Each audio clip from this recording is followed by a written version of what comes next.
Hello, ladies and gentlemen, and welcome back to the Planet of the Apes retrospective. There you go. I am the Clown Prince of Nose, Travis Snell. I'm joined by. I'm the governor, Kirkland Patza. That's a good governor voice. I am the lawgiver, Taylor Field.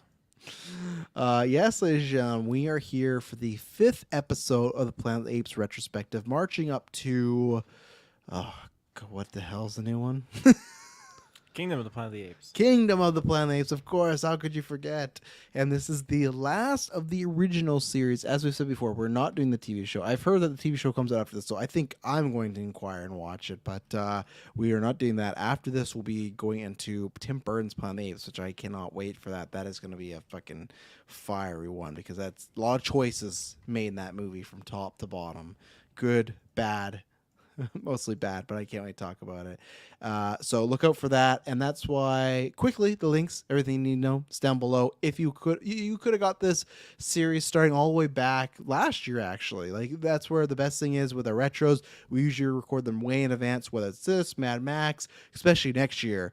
We're gonna be doing Fantastic Four, gonna be doing the Superman movies. Like there's gonna be some big retros coming up, and you could be getting those pretty early on if you subscribe, along with the other bevy tiers, ad-free episodes, early episodes, exclusive episodes. You can call into some episodes, vote in Golden Geeks and other polls. Lots of good times, good community there, especially in the Discord. So yeah, we would appreciate that. If you like what we do here, you like that we review old movies, whatever, that's the best way to support us, because if we don't have support, we can't do these things. So we thank you very much. So Mr. Fields, I'm going to start with you. Actually, I'm not going to start with you.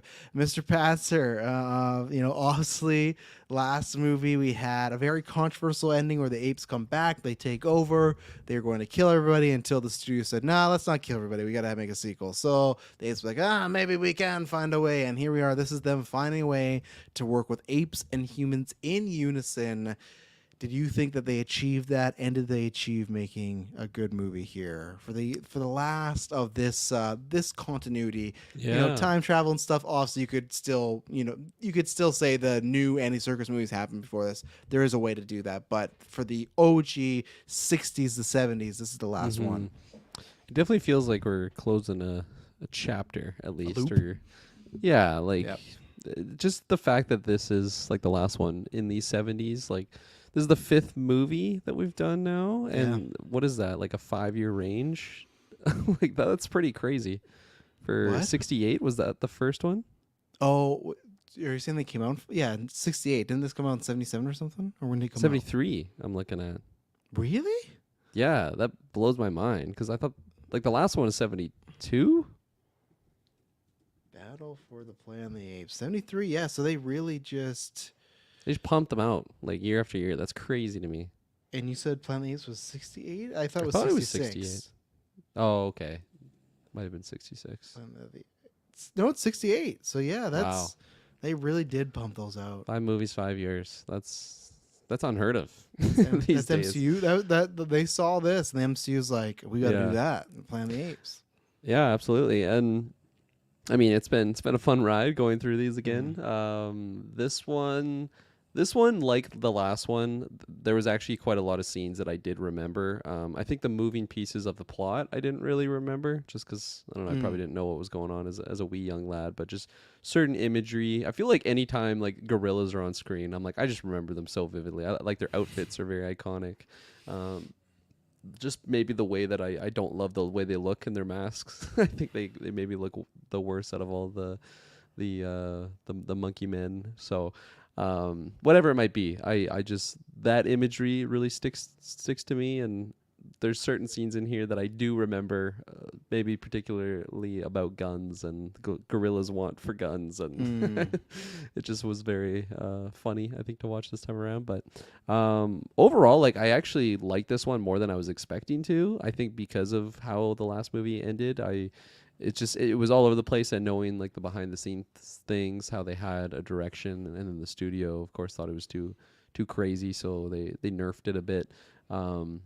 Never like hearing that. I always want to just stick to, no matter how crazy the plot might be, just maybe that original idea of at least like not so much in the sense of like reworking a script to make it work better before it's being made. But like the fact that this was made and they did film that ending. I'm going off about the last movie now. So I got to talk about Battle for the Planet of the Apes. I think just the dynamic of having apes like being the majority rulers, but then you also have these humans. It's almost like a flipping maybe of the last movie, just not as like tyrannical. It's funny how what was it? Escape was kind of that for the first movie. Yeah. It was like that dynamic. So whenever we get like an opportunity to kind of flip the script in a sense and just look at it that way, I think it is fun. So that already had like some bonus marks, and I think the overall threat maybe was a little bit lackadaisical in my mind. Didn't love the whole like mutant threat. I guess it's a way to have like a force of humans. I just think the whole writing around what their motivation was and just how there were these mutants, disfigured people, apparently malformed is just such a terrible thing back then. It scared the hell out of Caesar's child in this. father? Yeah. So like for me, that was pretty weak, but just the actual dynamic of having our, I guess all our protagonists all interacting together and kind of what pits them on the same side. It's a little bit different than what the other movies were. So I did like it in that sense, but yeah. So I think that was a long-winded way of saying that I was pleasantly surprised. I liked it more than I was expecting. Still didn't blow me away, and I think there was definitely better ways to tell the same story. And who knows? Maybe like the circus remakes kind of have that. Who knows? I've only seen the one. Oh, right, you've only seen one. Yeah, I don't think we ever cover that territory. Maybe if we Okay. get some sequels to Kingdom and stuff, we can get back to there. But yeah, at first, so I do remember this, as we've said before. I've seen these all, watched them many times. I feel like this is the one out of all the OG5 I've seen the least. I actually feel like this is one I've probably seen the least in general, to be honest, because I don't think it's a bad movie. I just don't. I think it's a case where because they're making these movies and they're lower budget, this is definitely one where I feel like you could have gone longer. We've said that before, where it's like, oh, this works at this length, but this one it's only like an hour 26, and the first 7.5 minutes are purely a recap of the first film. Yeah. So it's really just like, so what is it? So it's pretty much just like an hour 20, you know, under an hour and credits. So really, it's probably hour 15, hour 10. You know, so it's not a long movie. It's a lot put together. It is something that's why this inspired me, because I want to watch a TV show, and I don't know what the TV show is about. I'm not sure if it's similar to this, but I was like, almost like how I felt with Conquest. I'm like, there's lots of things you could dive into being longer here. So I think there's just a lot going on with Caesar wanting to touch roots with his old self.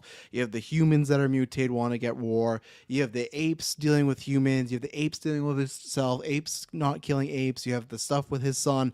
There's a lot going on for like an hour 10 movie. And I don't think any of it's like bad per se. I just think some of it gets a little muddled because there's so much going on. There's never a clear route. It feels like a finale of a show that maybe you're missing some of the episodes, but I still think it's good. I think it's just that maybe this is the most underwhelming one of the ones I like. I'm not going to fail this movie. I still like this movie. None of them are bad except for two. Two is a whole different level, and they all have things to say.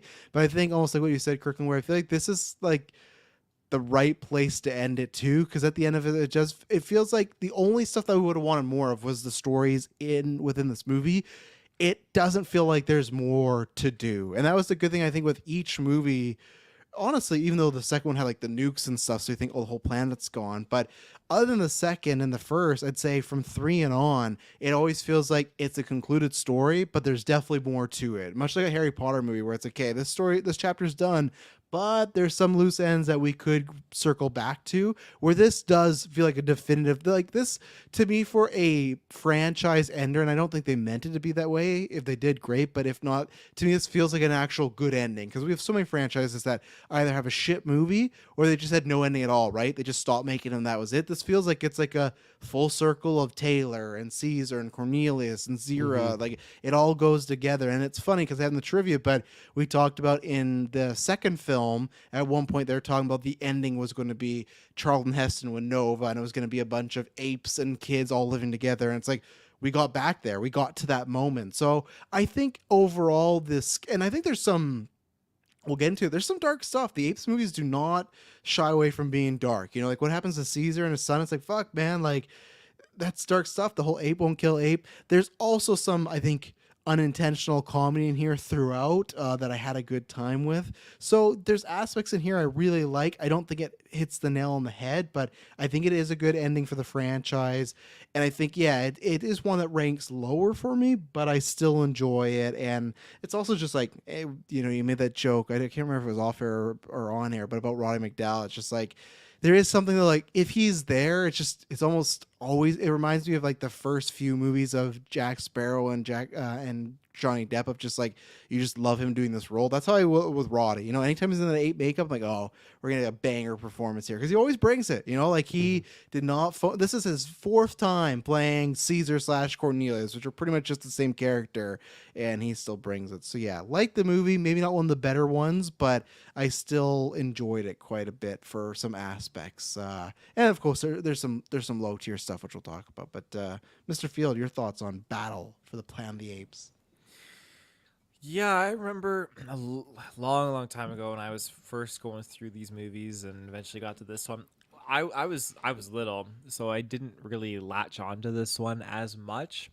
I feel like the messaging and the overall theme is something that watching it when I got older, it definitely sticks a lot more. And watching it this time around, I definitely would put it more in like a higher spot, and I'm glad that I am in a position now where I can really, after talking about all these films with you guys and really analyzing this one and looking at how it fits in with the story, it's neat to see that there's so much reference in this film and just, I don't even want to say not foreshadow, but alluding to and concern that the characters have for the future and what's going to happen. I think it has a good kind of nod towards just what happens with Beneath the Planet of the Apes. Not that movie, but the ending. But even, I think it has. It's interesting because I feel like this movie, it serves as that filler in the events that precede that first Planet of the Apes with Taylor arriving on Earth. But at the same time, I can't wait to get into it because I've written some notes down on how I've kind of interpreted this and how it's changed the time, like changed its time, and it's not going to really lead into where we got with Taylor unless of course this is what happened and still history changed or time changed, because this is still probably I think like 1,000 years, well, I think they 1,000 said years or so. 600. Yeah, Well, so it it's still was quite a ways off 26 something. So like compared to 600 like plus years. 3,700. And then, yeah, exactly.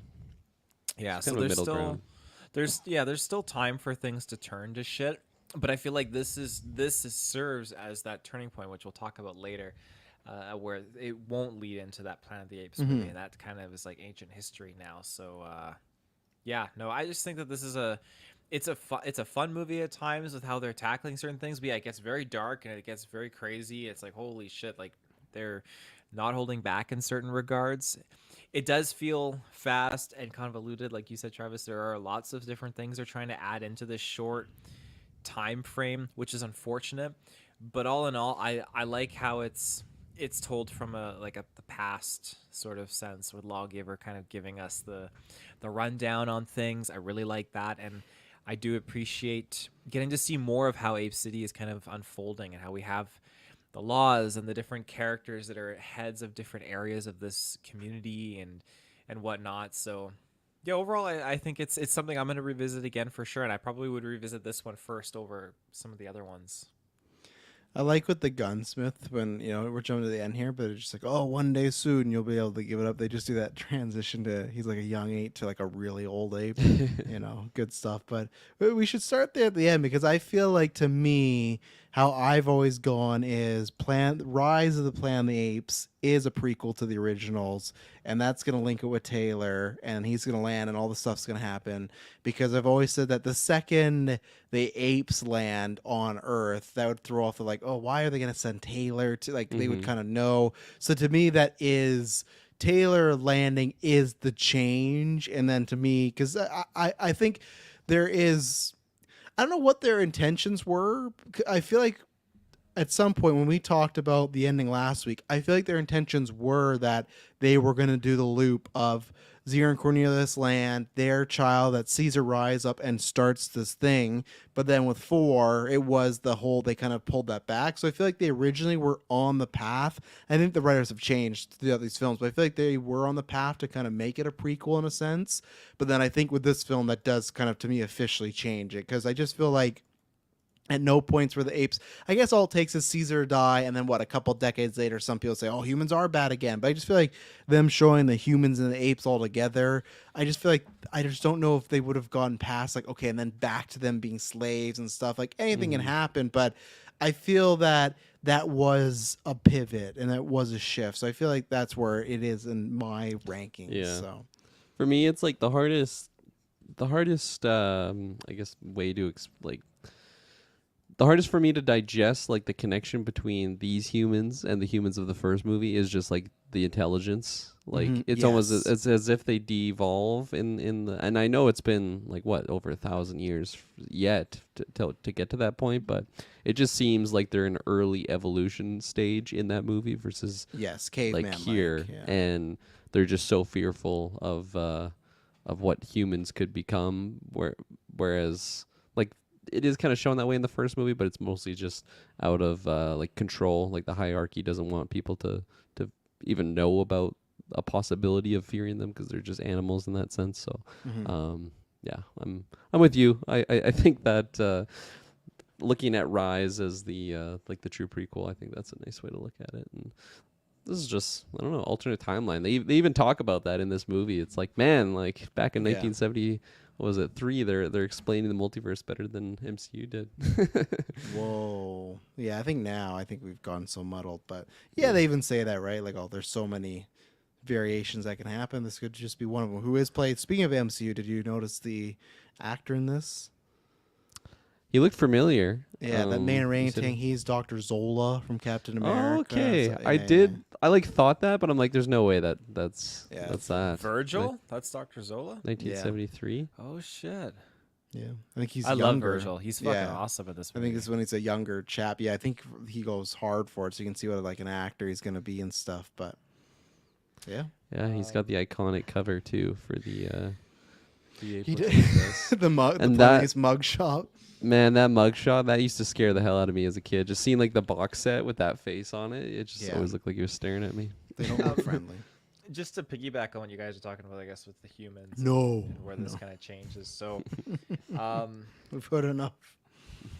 now the humans that we saw here, the bad humans, and just kind of bear with me because this is a long thought that I had. So the bad humans are mutated, everything like that. I'm assuming that those are the advanced ones that we would eventually see in Beneath Planet of the Apes. Oh God. I think if they I would, didn't want to think about if that. if they went further, then they if would. they did exactly. Yeah. And so here's where things kind of get interesting, at least how I interpret it. So we'll say that those are the same ones after centuries pass. But the change here is that since Cornelius and Zira arrived, it prompted Caesar to go out and look for data on his parents, right? So if you don't have Cornelius and Zira arrive, the apes don't go into the Forbidden City, and then the mutants don't come get drawn out, and then open conflict, the mutants get killed, yada, yada, yada. In this case, though, in this timeline, they do go there. So the mutants get drawn out, battle happens, mutants get killed. And so now that eliminates those mutants building a nuke in the future, right? That's just one thing. You also have Caesar looking at these tapes and realizing that it's the guerrillas' war. He hears his parents saying that. Fucking gorilla. And what does that tell him? Okay, well, he goes in, he deals with, obviously there's other motivations for why he deals with Aldo, but he pretty much squashes any kind of power trip that the gorillas would be able to have. And I think that's another factor that, again, reduces the risk of the original Planet of the Apes timeline unfolding. So we've eliminated the nuke threat with the mutant humans. We've eliminated the gorilla war from happening because Caesar's aware of that. The only thing that, not that I'll push back but the gorilla, but where I think it's a little muggy is like all the gorillas also turn on Aldo too. That's the only thing. It's not like, that's the odd thing. It's not like, oh, it becomes a war. It's they're like, yeah, fuck Aldo, and they pulled their swords. So it's like, I don't know how Caesar stops the up. Like, it doesn't feel like there's an uprising in this movie. They just don't say anything because like they're nervous about the kid, but like they're still, they choose, like once they find, I don't know, it's it's weird because you would think that once they find. What did they think happened? Because he chops the tree down. Cornelius, of course, is his name. He falls, makes it more confusing. Fucking goes Caesar I Cornelius, know, Caesar yeah. Cornelius. It's like, god damn. Roddy McDowell's playing both. It's a song. Like, god damn, playing Apes. But it's like Arwen and Eowyn. It's like, just pick a lane, J.R. Tolkien. Just name one of them Saruman. Sarah, you know? So it's just because he kills them. And those other apes know that he killed the ape, and like, why don't it's strange when they choose to turn, and that's where it's like, I would have taken more politics, and I know we're not talking about it yet because I'm gonna let you keep going your thought. I would have completely taken out all the mutated human stuff and had it just more about the chimpanzees, gorillas, and orangutans in the middle because I think that was more interesting. But that's the only thing. It's like, were they uprising? Because they just turn out all like that. Mm-hmm. No, they do. So Were they gonna uprise? You know, like they didn't seem like they were a big unit. they were. To just Go jump in and like I feel like maybe the other gorillas didn't know that he died because that wasn't like confirmed, right? Yeah, Like he that's does true. get just like carted away, and then it's seen because like in that moment I feel like they should have been like, whoa, that was pretty fucked up. He Like, just you fucking did there all day. ran. Yeah. They ran but- like you had friends over at your parents. They were supposed to be gone past curfew. Like, get out of the house. You know? But it's not like they went out and were like, oh, maybe we should tell Caesar like what happened. Like that's pretty fucked up what Aldo did because they are very like still pro Aldo, and it's not till later on when they're doing those chants of like murderer killed my son, and then they're like, wait a minute, what the hell's going on? Oh yeah, let's turn on this guy. Maybe they're just super wishy washy. They keep Yeah. switching teams. Whoever's winning, that's who they side with. Mhm. Sorry, Taylor. Carry on. No. Good thought. So No I guess bad kind of- thought. No bad speak. thought. No. Can we before we continue? 'cause Guns we're are gonna- power. Before we continue, because I feel like it's gonna be a while. I think they still did a good job framing it, but when they're in the class and they're doing their spelling lessons, and then all those like ape kills, like first of all, I love that the whole class just shits on Aldo, and I actually really like the actor playing Aldo because I think he does a good job of being kind of airheady but feeling very scary at times. Like this guy could just fuck you up. But so like they go to the class. You spelled it wrong. Everyone's making fun of him. Cornelius is a fucking little prick who's just like, "Oh, apes are stupid," and like everyone's like, "Oh," and Gorillas. They're all apes. or gorilla, yeah, sorry, gorillas are stupid. They're, oh, and even though that some of the other gorillas are laughing at Aldo, but I like that he's just like pure power. He doesn't care what they're learning. And then he rips up the paper. He's like, because at first he's like, ape killed man. And he's like, no, you read it wrong. Like, you got to go to class. And because he heard everyone else say it, he takes notes, says, oh, ape kills ape. And he rips it up. And then when the teacher's like, no, Aldo, no. And that camera like zoomed in hard on Aldo. Yeah. And the music, I was like, what the fuck happened? And I had to rewind, and I'm like, I had to rewind too. I was shocked. because I was like, what did he do? And I forgot. And then I went back to our memes of last episode that no is such a big word. And then later on, Winter Soldier Zola was like, you don't say the forbidden word. It wasn't even later though. Like it was like right away. Like it's Yeah. like the quick shot to Aldo, and then Virgil is just like walking by randomly. He's like, no, and he just like carts over as if it's like a little chat bubble that just popped up to like fill us in on like, But no, humans can't say that. I blah, blah, blah. rewound before Virgil got in there because it's like, why is this music sting and zooming so hard right now? And I actually like appreciate that it's no, but I got a good laugh just because we meme on that, and I just love that now. After years of them saying no, they've banned the word no. You can't say it to an ape, and that's The way Virgil explained it to teacher too, Abe, it just made it sound like Abe was not informed about this law.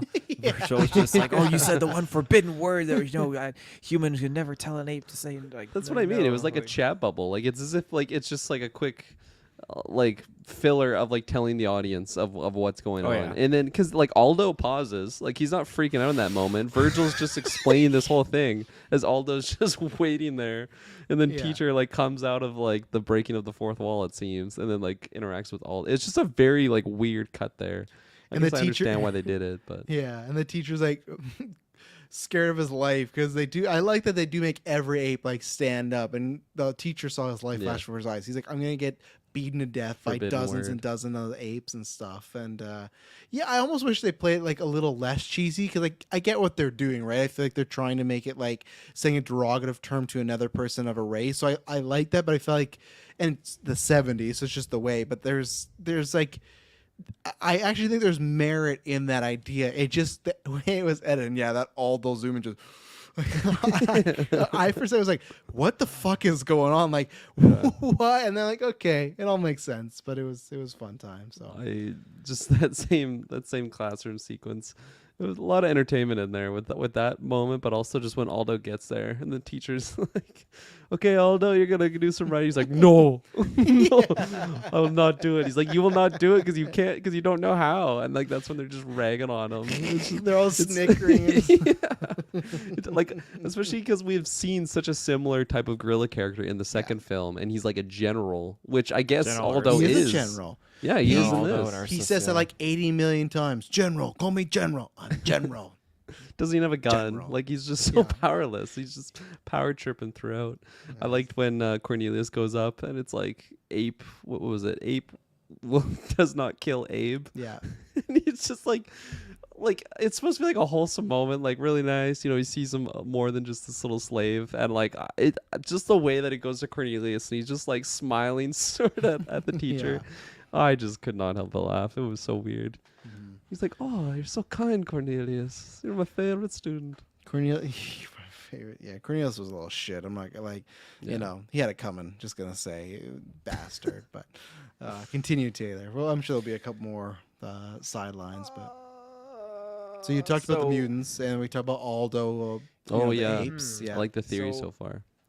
So basically, in closing, I was just thinking that Zira and Cornelius, they went back in time, and when they went back in time, it was already after Taylor left. So at this point, when they went back in time, Taylor would still be lost and sleeping in cryo in space, right? With his Is crew. no, I don't. Is he? Yeah, because Yeah, I guess he he- left at this point. Right? Yeah, you're right. Yeah, he had already left because they're like, that's Taylor's ship. Yeah. Yeah, so basically his ship is still, he's out there. They're all four of them are still out there, just kind of like sleeping in cryo. So Except for the lady. except for the lady, she's dead. Yeah, dead for 80 the, years. the interesting thing is when you have this change of future now, when Taylor does inevitably crash land on Earth, the future could be completely different. He could land there and be like, "Oh, I'm McDonald the Seventh. You know, come hang out with me and Caesar the 10th." So So you're saying Taylor would land in a planet that is a better ape society now, possibly? yeah, that's what I'm deducing. That'd be interesting. Oh, fuck. In 6 months, we'll be running this planet. Nice apes everywhere. Yeah, that'd be interesting. That'd be a good, like, what if of, like, him landing there and he's welcomed, you know? As Yeah. a hero. He's a hero, right? And there'd be stories about him potentially, so... The biggest man ever seen. Returns to Earth. Yeah, Our we hero. heard about how you made Brent just look like a child. Your arms are massive. Nobody liked Brent. We all Yes, missed you, they Taylor. are. Fuck you, are funny apes. I just picture him getting high with all these apes, having a great time. But yeah, let's just not finish off with anything.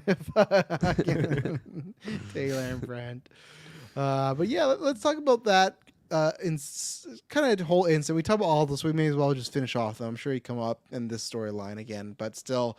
So yeah, they said that there's power struggle. He's constantly there's like 3 or 4 times where he wants to do something, and either Virgil shuts him down by saying Cornelius wouldn't do this, or Cornelius just shuts him down and says I wouldn't do this because he's You just mean like, Caesar. or Caesar, right? Fuck.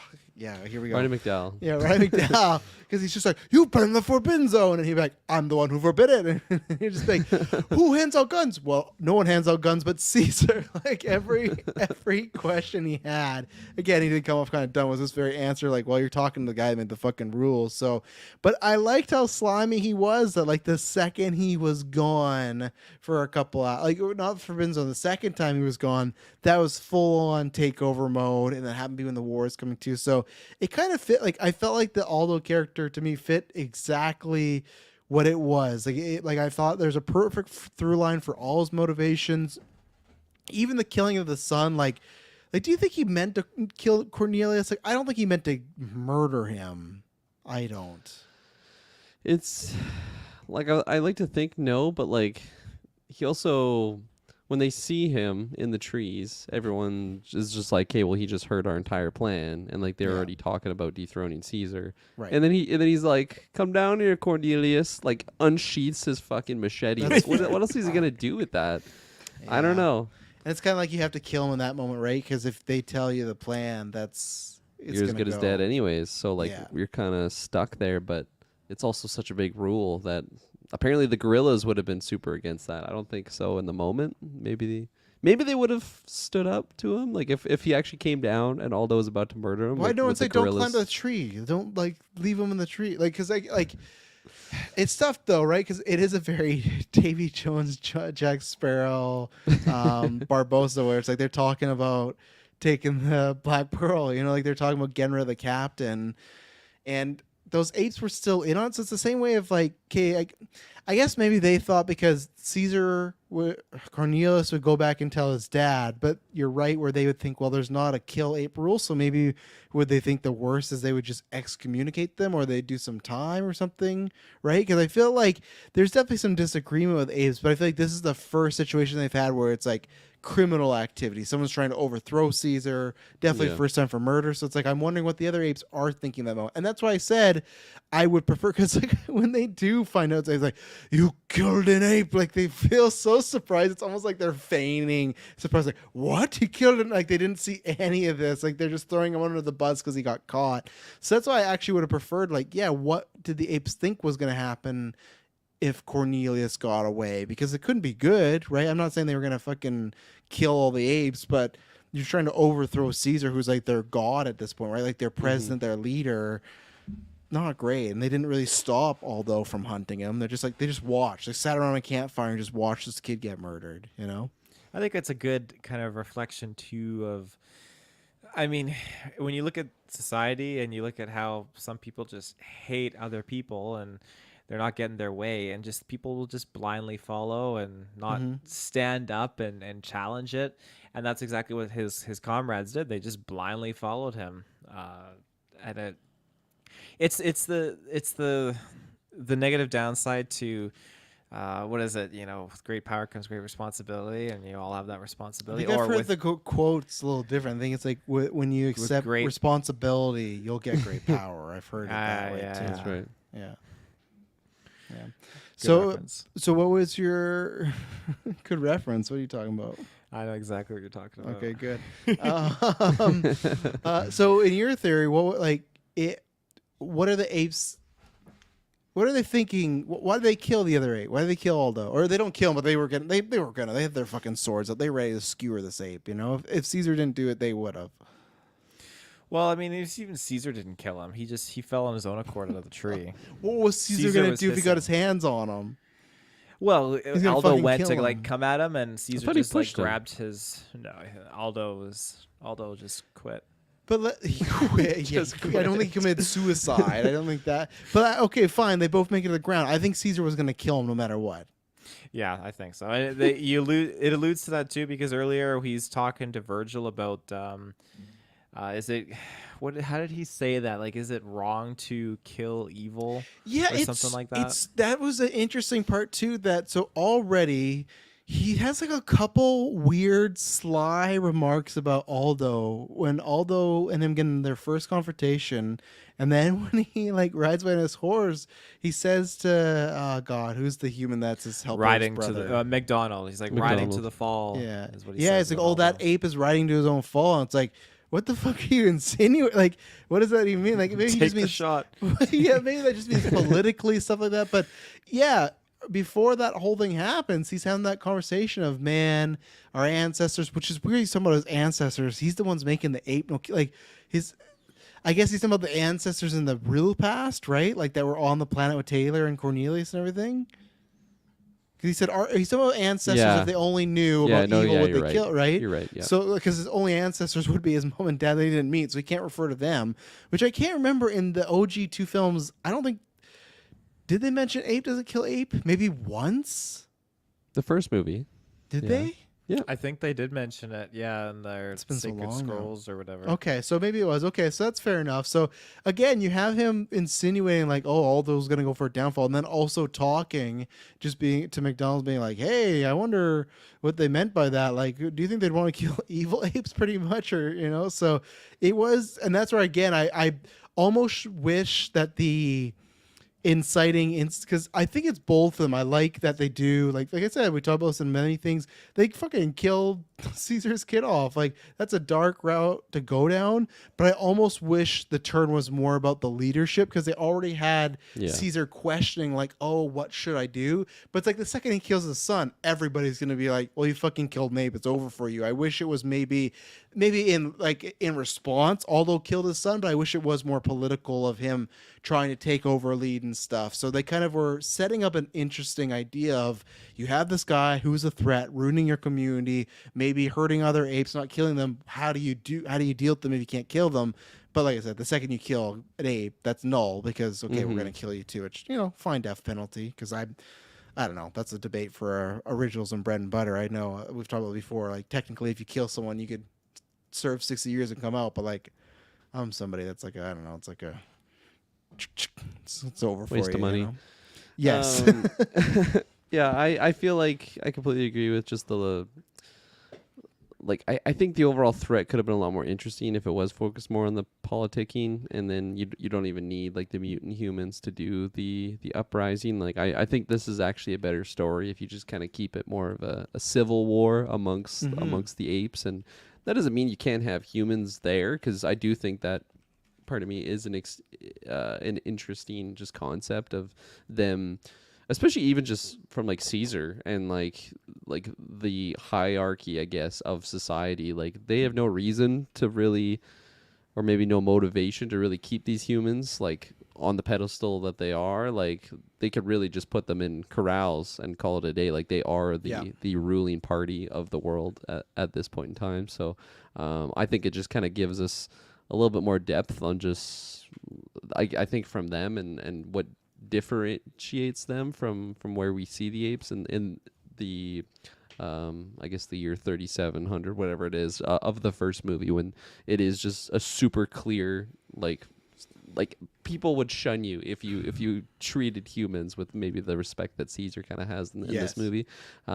So I do think that concept is really fun and a lot of potential, I think, which is the gorilla uprising. But yeah, he did the bad deed, and nobody in the society, even his own comrades, were on his side after he did that point. And like you could have played around with like some people seeing him as a really great leader because of maybe he was quelling. There you go. That's the word of the night. Quelling the threat of like the mutant humans. Like if they did some sort of scenario where Caesar's gone and then there's clearly people in like tanks just raiding Ape Kingdom, and then you have Aldo just push them back, and then everybody's like kind of wanting him to be the leader. Like that could be a really interesting dynamic, but that never even comes to light because of Cornelius's downfall. Yeah. And it's just like, again, you got to spend, they go, Cornelius, he says he wants to learn about his past. He finds these weird stop motion videos that aren't stop motion. Like it's just like audio. Very weird. Yeah. I thought my computer, I thought my Disney Plus. Yeah, my Disney Plus was all messed up because it was the scene of the movie that we watched with the actors and the voices, but they just weren't moving. It was weird. And I get it because it's like the 70s, but it's funny where it's like, it'd be the audio in one motion and then they like move over in another. It was odd, and I guess it's like I thought it was a very weak reason for him. I guess I don't know. It's tough because he says he wants to go back there and discover his past. So I guess I get it. He hasn't seen his parents. He wants to know about that. So I do get it. I guess that is a good enough reason because he never met his parents. But that sets off. He goes there and there's a bunch of the fucking nuke people that are in there. And like I said, I personally would have taken out all this because that's the other thing that I think is disappointing, where even some of myself, I defend Conquest, and I really love that third act battle.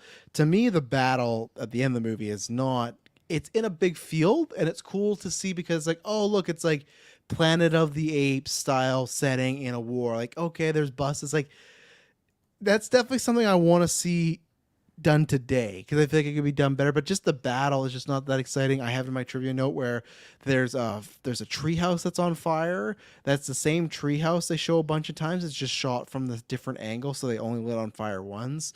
But yeah, I think the battle to me is just it's a lot of running into people and a lot of shooting and explosion. But there's just no choreography. It's just bodies around with bodies, you know. So at least even if a great battle scene would have happened, I'd be like, oh, this paid off the humans. But I didn't need the humans and. Yeah, I wasn't a fan of the battle. I was not a fan of the battle at all. It seemed like they had a bunch of like Civil War. What do they call like recreation? Yeah, reenactments. Because it's just like a couple old dudes like slightly walking forward and like just shooting their guns, and like the scale of it was strange too because it seemed like there was like maybe 8 like mutant humans on the battlefield and then it got huge. Yeah, so. It was bizarre, and I'm just not a fan of them across the board. And I don't think the battle helped them at all. Yeah. Do you have anything to say on the humans and the battle? Yeah, the humans kind of had this kind of comedic tone to them to a slight degree, but overall, they had a very much a ragtag kind of shitty arsenal. Their bus was barely working. Like they had some very shitty things, and their idea was, we're going to go and exterminate the apes at Ape City. Just a poor plan, very very poor plan. And the apes' defense was just setting up this barricade in front, and a lot of them died just to run to the barricade and throw shit on the barricade. And I will say, like, the humans, these mutant humans they were definitely stupid. They weren't very bright. And I defer to an example here. So the governor thought that he had Caesar surrounded and it was like game over. And then the apes had their Ewok moment because all the apes were playing dead on the ground. The humans thought they won. And then instantly 10,000 apes just surrounded the humans and just took them down. And they were fucked. I will say I did think it was odd when they pulled up and all the apes were dead on the ground. I was like, man, they did a lot of damage. Like I didn't remember seeing this. And that was my favorite show when they stand up and they just all resort back to their buses. They just fucking flee. That human may as well have been Denethor. Just flee. It's just they didn't even try to fight. They're like, oh, it's over. The fucking apes are back. And that fucking the main human, because he was back from the last movie. I can't remember his name. It's like Burke or whatever.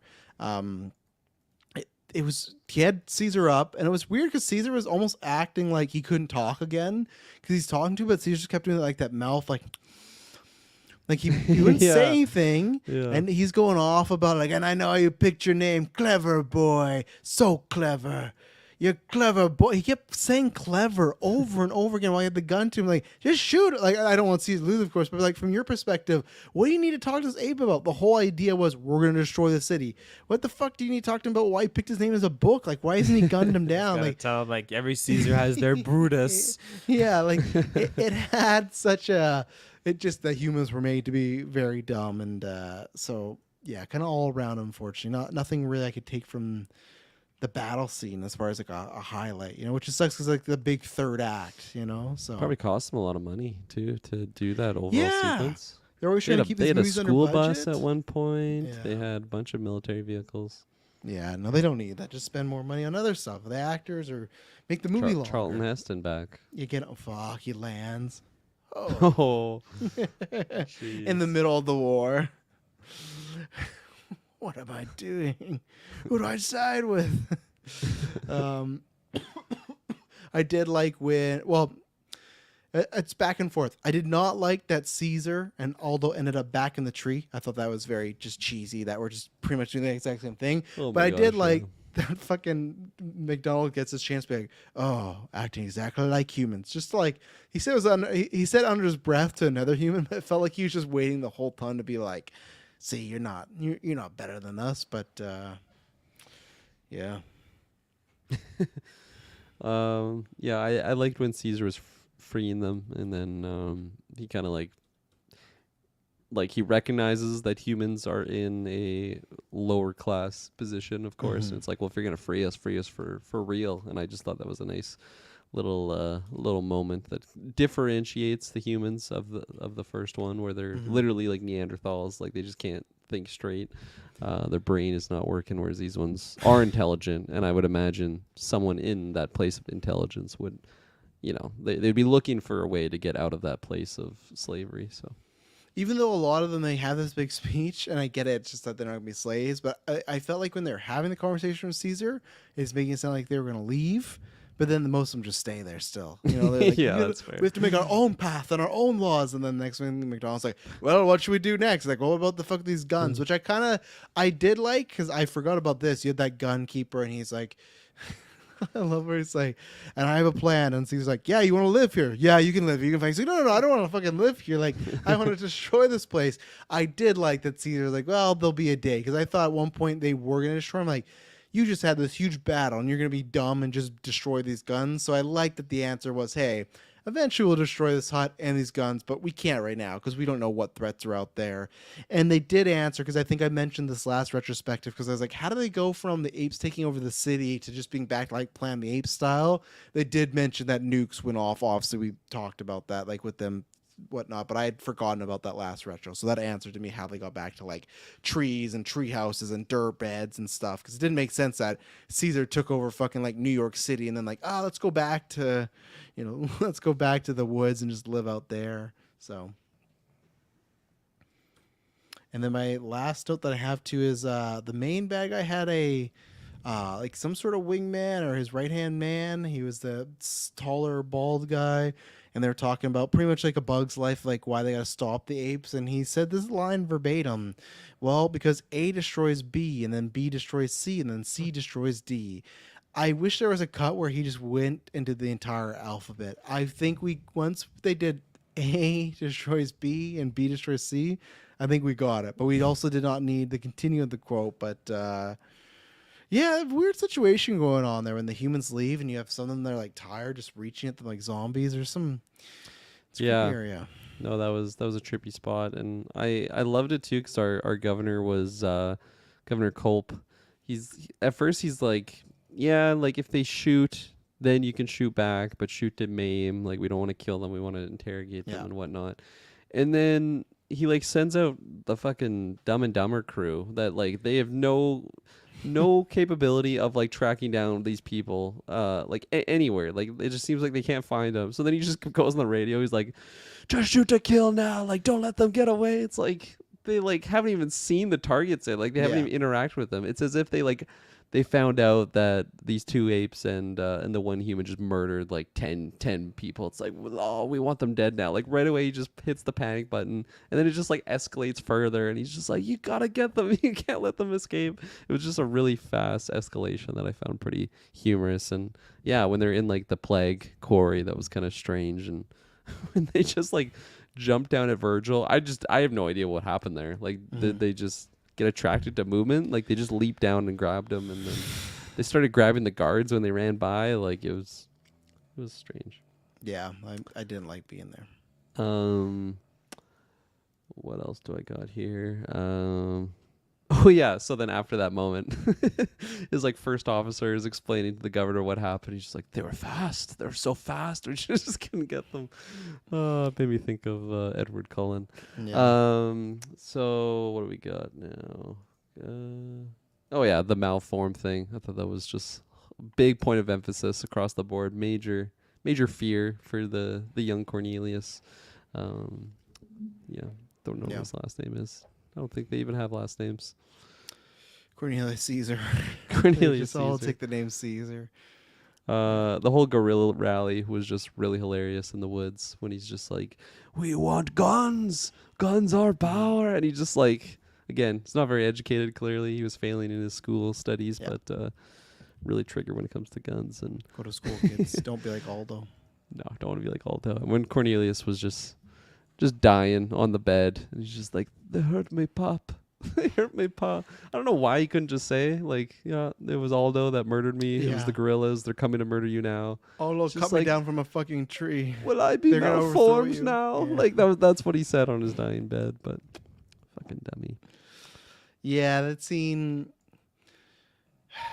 There's aspects of it's good, and I actually like this stuff with the mom too. That she's like, I'm gonna just let Cornelius kind of or Caesar live in a world where he thinks his son's okay for a little bit, and that woman doctor felt like she was just stuck in that set of the hut. But there's things I liked about it, but the actual Cornelius passing on got a little cheesy. I think it should have hit Crazy. much harder, knowing that it's like Yes. a child dying. Like it just, I don't know. Didn't They have the probably same should have effect. just had no dialogue and Caesar get back and he's dead. And I feel like that'd be more Yeah. sad. And you're just like, man, you couldn't even he didn't get to say goodbye, you know? But Well, like even Caesar's compatriot, his wife, what was her name?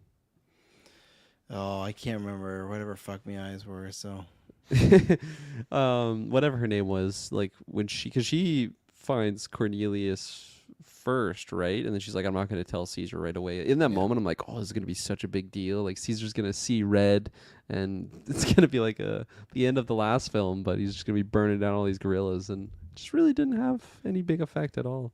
and they don't even talk really, too.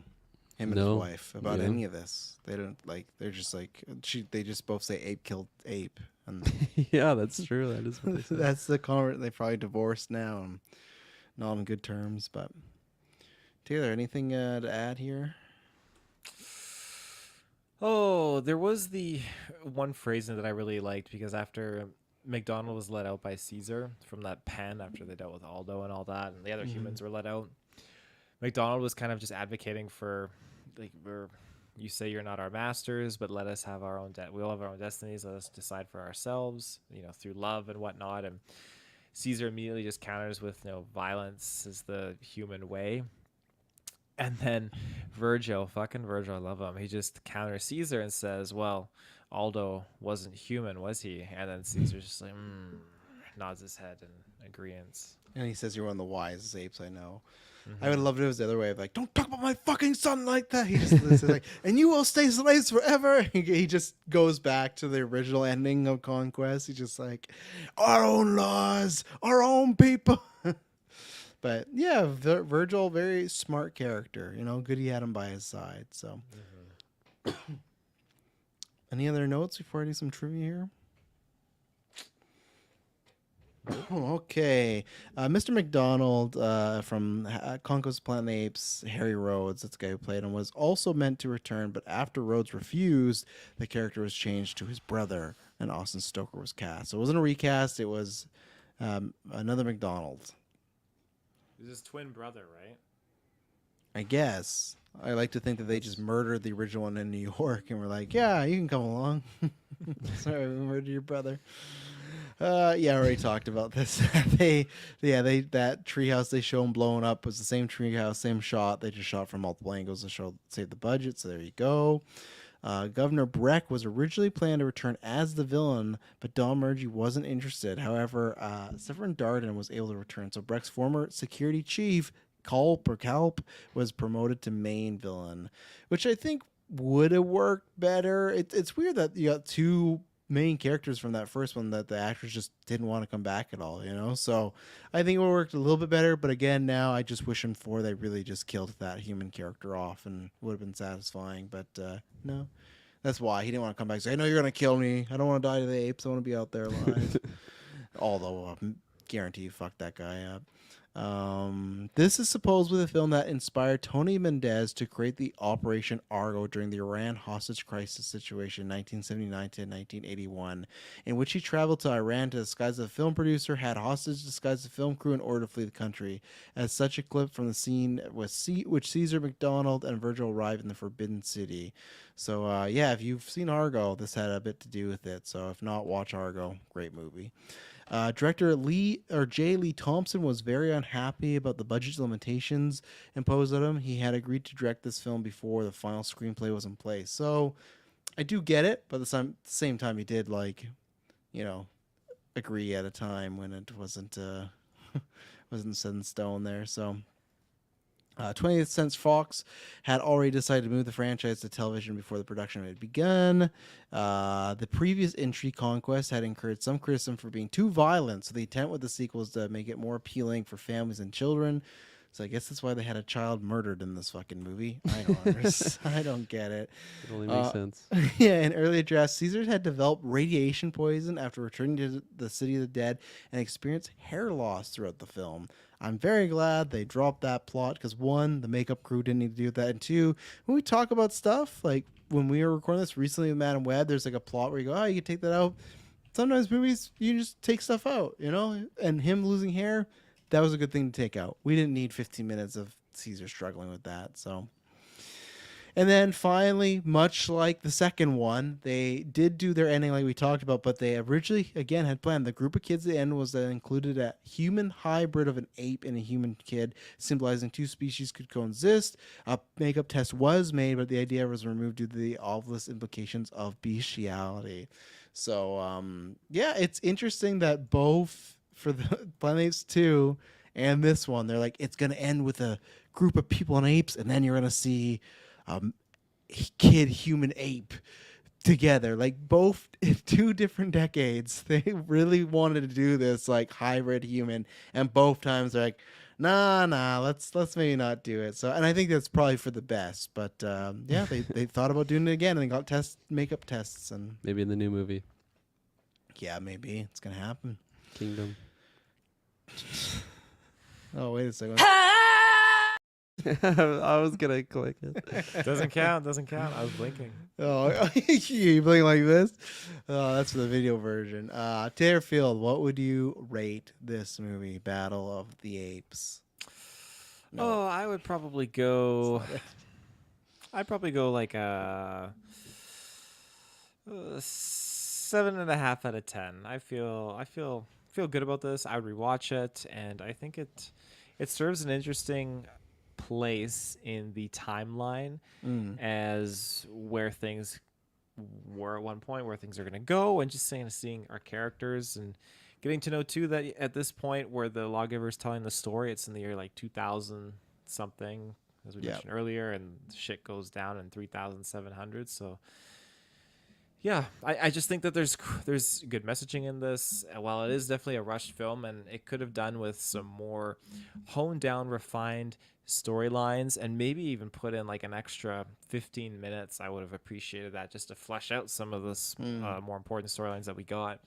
Would have made it a whole lot better. But that being said, I think it's a good enough conclusion to this 5-movie arc of this Planet of the Apes franchise. So Yeah. I'm happy with us having completed the number 1 to 5, and I've been so excited for the Tim Burton one. I can't wait to get to that one next. Bow your heads. Just remember that a bunch. Yeah, it's gonna be something. I'll go because maybe I have a higher or a lower score than Kirkland. I'm at like a 6.75. It's almost a 7. Almost there, but there's just a few things that I wish was needed more. And again, 7 is a movie where it's like I would watch a bunch over. This is one that I think I would watch in the series. I think I'd watch, of course, Apes. I've watched that before. I would watch. I don't know about the other ones really, but I think I would be more inclined. Like if I couldn't put on the first one, there's 2 others that I would put on before this one, right? So that's where I kind of go where, okay, I think it is more mid-tier one, definitely not the lowest. So yeah, that's where I am, 6.75. Just can't get it quite to the 7, but still enjoyed some of the themes, and just love this Planet of the Apes, this original series. I'm glad we got to do it.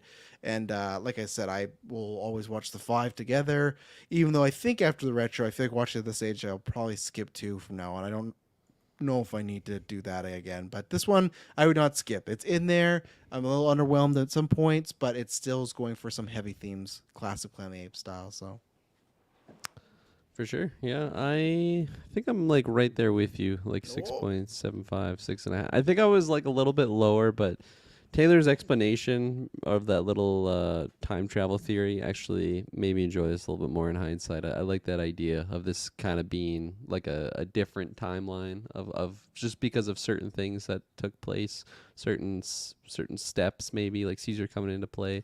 I think it's just fun to think back on, well, because we just watched these 5 movies, they're kind of fresh in my mind. I like that idea a little bit. So I was a little bit lower coming into this, but yeah, that upgraded it to maybe like a 6.75. I just think there's like a lot of weakness with the humans, the mutant humans. This is a better telling maybe than the brainiacs that we got in the second movie, but Yeah. just don't like them, and just a lot more potential that they didn't really go for. Well, maybe they went for it, didn't hit though for me at least. And, but yeah, I think I'm pretty happy with that. I'm glad it's not like a fail to round out the 5 movies. That would have kind of maybe left a little bitter taste in my mouth. But I'm very excited for the Tim Burton one because that is one that I really only remember like 1 or 2 scenes. I think it'll come back as I'm watching it, but like pretty much just the ending. Like that ending shot is just so vivid in my mind. I don't know why. But yeah, I'm very excited for it. Yeah, I think that's gonna be a good one for the quality film, all the actors in it. I think it's a very interesting time in Tim Burton's career because I think you could argue it might be the least Tim Burton-y film of all time, and I feel like I have to look. I haven't prepared this argument, but I wonder if Planet of the Apes is the one that broke him, and we stopped getting great Tim Burton after Planet of the Apes. I don't know. There's lots to talk about with that movie. And I think there's definitely some bold swings there. So I don't think it's gonna be like a complete shitfest. I think it's just gonna be like it's a very interesting route that they took, and I think we're on a better path now, but I think it's going to be a really good episode, so look out for that. We'll be back with that very soon, and I promise you it'll not be boring. Bye.